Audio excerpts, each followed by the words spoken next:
Everyone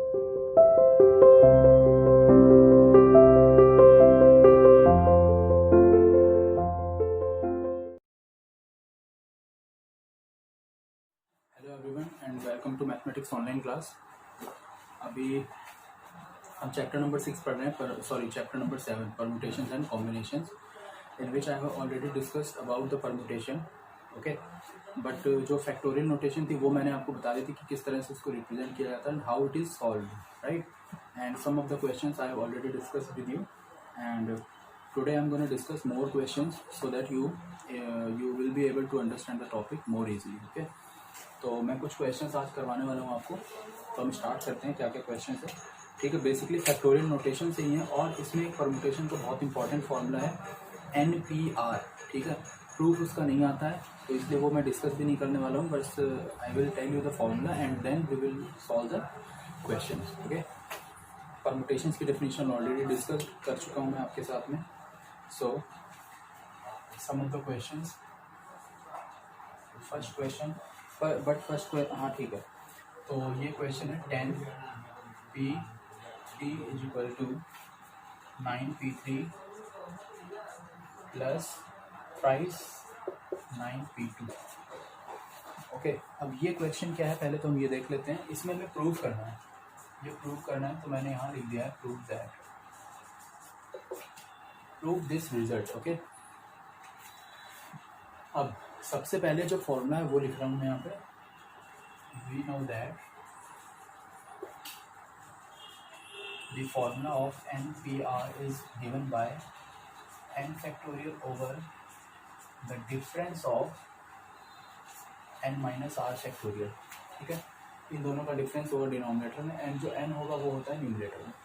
और ये भी चीज़ याद रखिएगा कि जो r की वैल्यू होगी वो n से ज़्यादा नहीं हो सकती और and r and n both belongs to natural number only. ठीक है, होल भी हो सकते हैं क्योंकि जीरो का फैक्टोरियल भी एग्जिस्ट करता है। अब 10P, अब हम पहले LHS सॉल्व कर रहे हैं 10P3 और इधर हम RHS को सॉल्व कर लेते हैं। साइमल्टेनियसली ही कर ले रहा हूँ मैं इसमें ताकि दोनों स्टेप्स बराबर आ जाएंगे। 9P3 plus 3 into 9P2 10P3 will be using the formula 10 factorial over 10 minus 3 factorial, and on the right hand side 9P2 means 9 factorial over 9 minus 3, that is 6 factorial, plus 3 into 9 factorial over 9 minus 2, that is 7 factorial. Okay, 10 factorial can be written in this manner, 9 into 8 into 7 factorial, and in denominator 10 minus 3 it will be 7 factorial again. Both the values will be eliminated. Now 9 factorial will be 9 into 8 into 7 into 6 factorial over 6 factorial। हम basically यही कर रहे हैं कि हम उतनी value को open कर रहे हैं जहाँ पे वो फैक्टोरियल को कैंसिल आउट किया जा सके, so that calculation part easy हो जाए।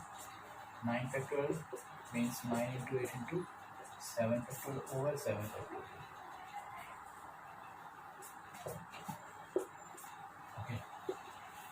9 8 is 72 and into 10 it will be 720, 9 into 8 into 7 and 9 into 8। Okay, अब देखिए यहाँ पे 9 और 8 कॉमन है तो 9 8 जो 72 कॉमन हो गया है, 7 रहेगा इधर, प्लस इधर से आता है 3, 7 प्लस 3 10, कितना हो गया ये भी 720। Now you can see both right hand side and left hand side are equal, means question is being prove. तो ये जो क्वेश्चन था ये प्रूव हो गया है। ठीक है, आपको बस इस फॉर्मूले का यूज़ करना आना चाहिए कि किस तरह से यूज़ किया जाए, और इसकी कैलकुलेशन लेंथी हो जाएगी अगर आप थोड़ा सा इसको स्मार्ट तरीके से नहीं करेंगे। मतलब जैसे ये रिड्यूस हो रहे हैं टर्म्स तो रिड्यूस करो, ये नहीं कि आप इसे कंप्लीट ओपन करें, क्योंकि अगर कंप्लीट ओपन करते हैं जैसे हम मतलब बिगिनर वाला मेथड यूज़ नहीं करना है आपको। ठीक है, इस तरह से कैलकुलेशन करें जैसे यहाँ पे शो की गई है, ताकि क्वेश्चन को जल्दी आप सॉल्व कर सकेंगे। Okay, so this is the first question. Second question is again on this formula। ठीक है, जो नेक्स्ट क्वेश्चन मैं आपको डिस्कस करने वाला हूँ आपके साथ।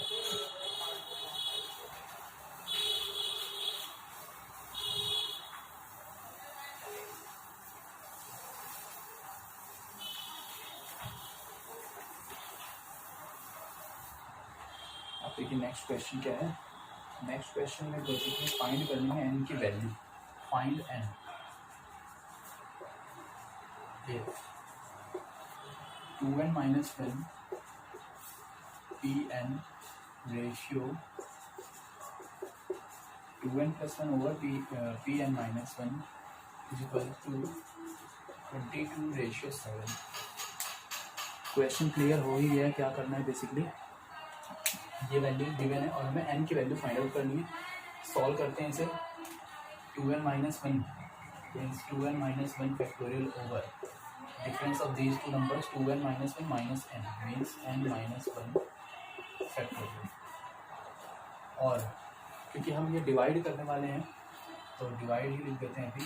2n plus 1 factorial over difference of these two 2n minus n means n plus 1 और plus 1 plus 2 factorial equal to 22 by 7, right? Now 2n minus 1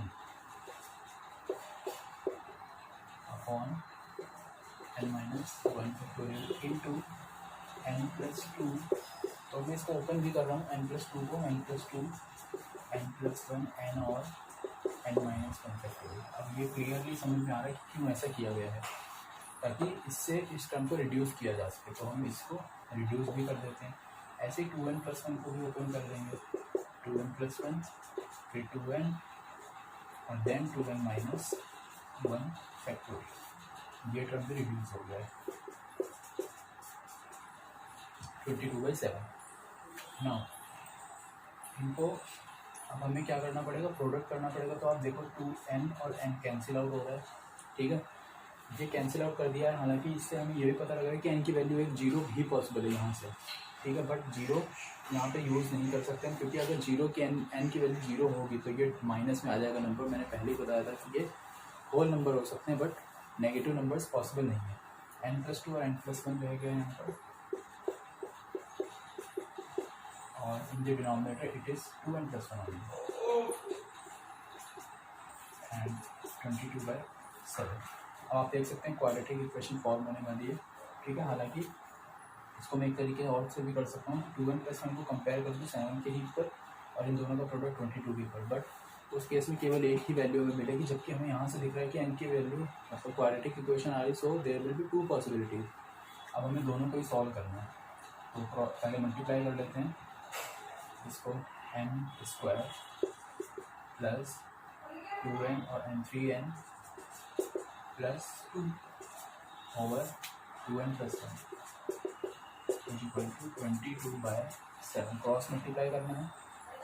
7n square plus 21n plus 14 और right hand side में हो जाएगा 44n plus 22. Okay, अब हमें इसको simplify कर देते हैं इक्वेशन को कम्प्लीटली. तो कितना रिजल्ट आएगा, तो 7n स्क्वायर माइनस 23n और माइनस 8. ये एक क्वाड्रेटिक इक्वेशन फॉर्म हो गई है.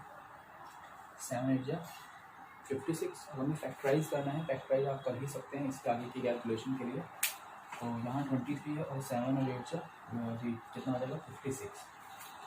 ठीक है, तो अब हमें नंबर्स फाइंड आउट करना है इस तरह से जिनका प्रोडक्ट 23, जिनका सम तो 23 है, सम या डिफरेंट, और प्रोडक्ट है 56 के इक्वल. ठीक है, अगर आपको टाइम लगता है इसे कैलकुलेट करने में तो हम डायरेक्ट यूज़ करेंगे कौन सा, डिस्क्रिमिनेंट फॉर्म का, जो क्वाड्रेटिक फॉर्म देखो, राइट.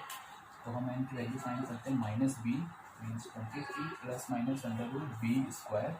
इस टर्म का स्क्वायर 23 का 529 होता है, माइनस 4 AC तो plus 32 into 7 4 upon 2a means 14. तो अब इसको 32 इंटू 7 कितना हो जाएगा 23 plus minus under root 7 to 529 plus 32 को 7 से मल्टीप्लाई कर लेते हैं.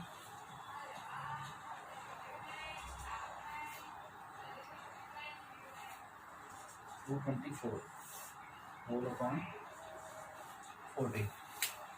प्लस वैल्यू और माइनस वैल्यू दोनों आने वाली हैं. अभी 529 प्लस 224 को ऐड करते हैं, कितना आ जाएगा रिजल्ट, यहाँ लिख दे रहा हूँ मैं रिमेनिंग पार्ट के बाद. 23 प्लस अंडर रूट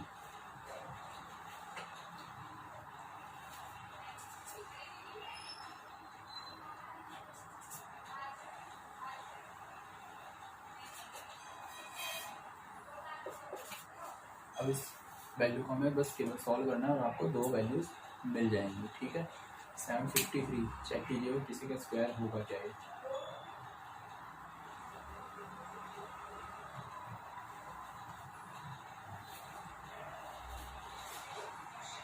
ओके, तो ये क्वेश्चन भी हो चुका है, बस आपको n की वैल्यू कैलकुलेट करके फाइंड आउट कर लेनी है, ठीक है। इसके आगे की छोटी सी कैलकुलेशन वो आप खुद से जरूर करके देख लीजिए। तो बाकी जो कंप्लीट तरीका था वो मैंने आपसे डिस्कस किया है इसमें, ठीक है।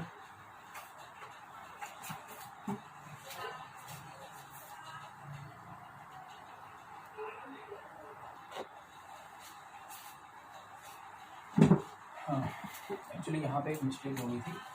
देखिए यहाँ से 2 जो है ये भी रिमेनिंग था, तो ये 2 भी हमें यहाँ मेंशन करना था, ठीक है। अब ये मल्टीप्लाई करेंगे तो यहाँ आ जाएगा 88 है, और ये टर्म कितना हो जाएगा 44। ओके, अब हम इसको सॉल्व कर पाएंगे। ये पार्ट में इरेज कर देगा। हाँ, 7n² 21 और यहाँ है 88n, तो ये माइनस हो जाएगा। तो कितना बचा था माइनस में 67n, और माइनस नहीं, ये जब माइनस होगा 44 इसमें तो 30, ठीक है। तो ये वैल्यू रह जाएगी। अब हमें इसको सॉल्व करके देखना है, ठीक है। तो इसका हम फॉर्मूले से इसको देख लेते हैं कि ऐसे ही मल्टीप्लाई हो जाए। ये 30 और 7 2 10 और ये है 67, तो 70 और 3, ठीक है। 7 3 2 में 10 ही होता है, तो 7n² minus 70n plus 3n minus 30 = 0। लेकिन दोनों में 7n भी कॉमन है, तो n माइनस 10 प्लस यहाँ से 3 कॉमन, ठीक है।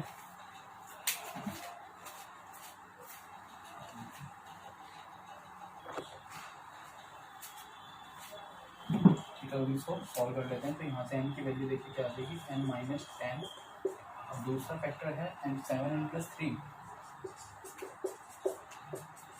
आपको पता लग गया n की वैल्यू केवल 10 आएगी। यहाँ से जो n की वैल्यू आएगी -3/7 वो नेगेटिव है, तो वो पॉसिबल ही नहीं है, और फ्रैक्शन में भी वैल्यू पॉसिबल नहीं है, ठीक है। केवल होल नंबर ही हो सकती है मैक्सिमम बस। तो n की वैल्यू 10 आ गई, यही है हमारा आंसर। और देखिए ये हम यहाँ से भी कैलकुलेट कर सकते थे, अगर हम 2n + 1 को 7 से कंपेयर कर लें तो।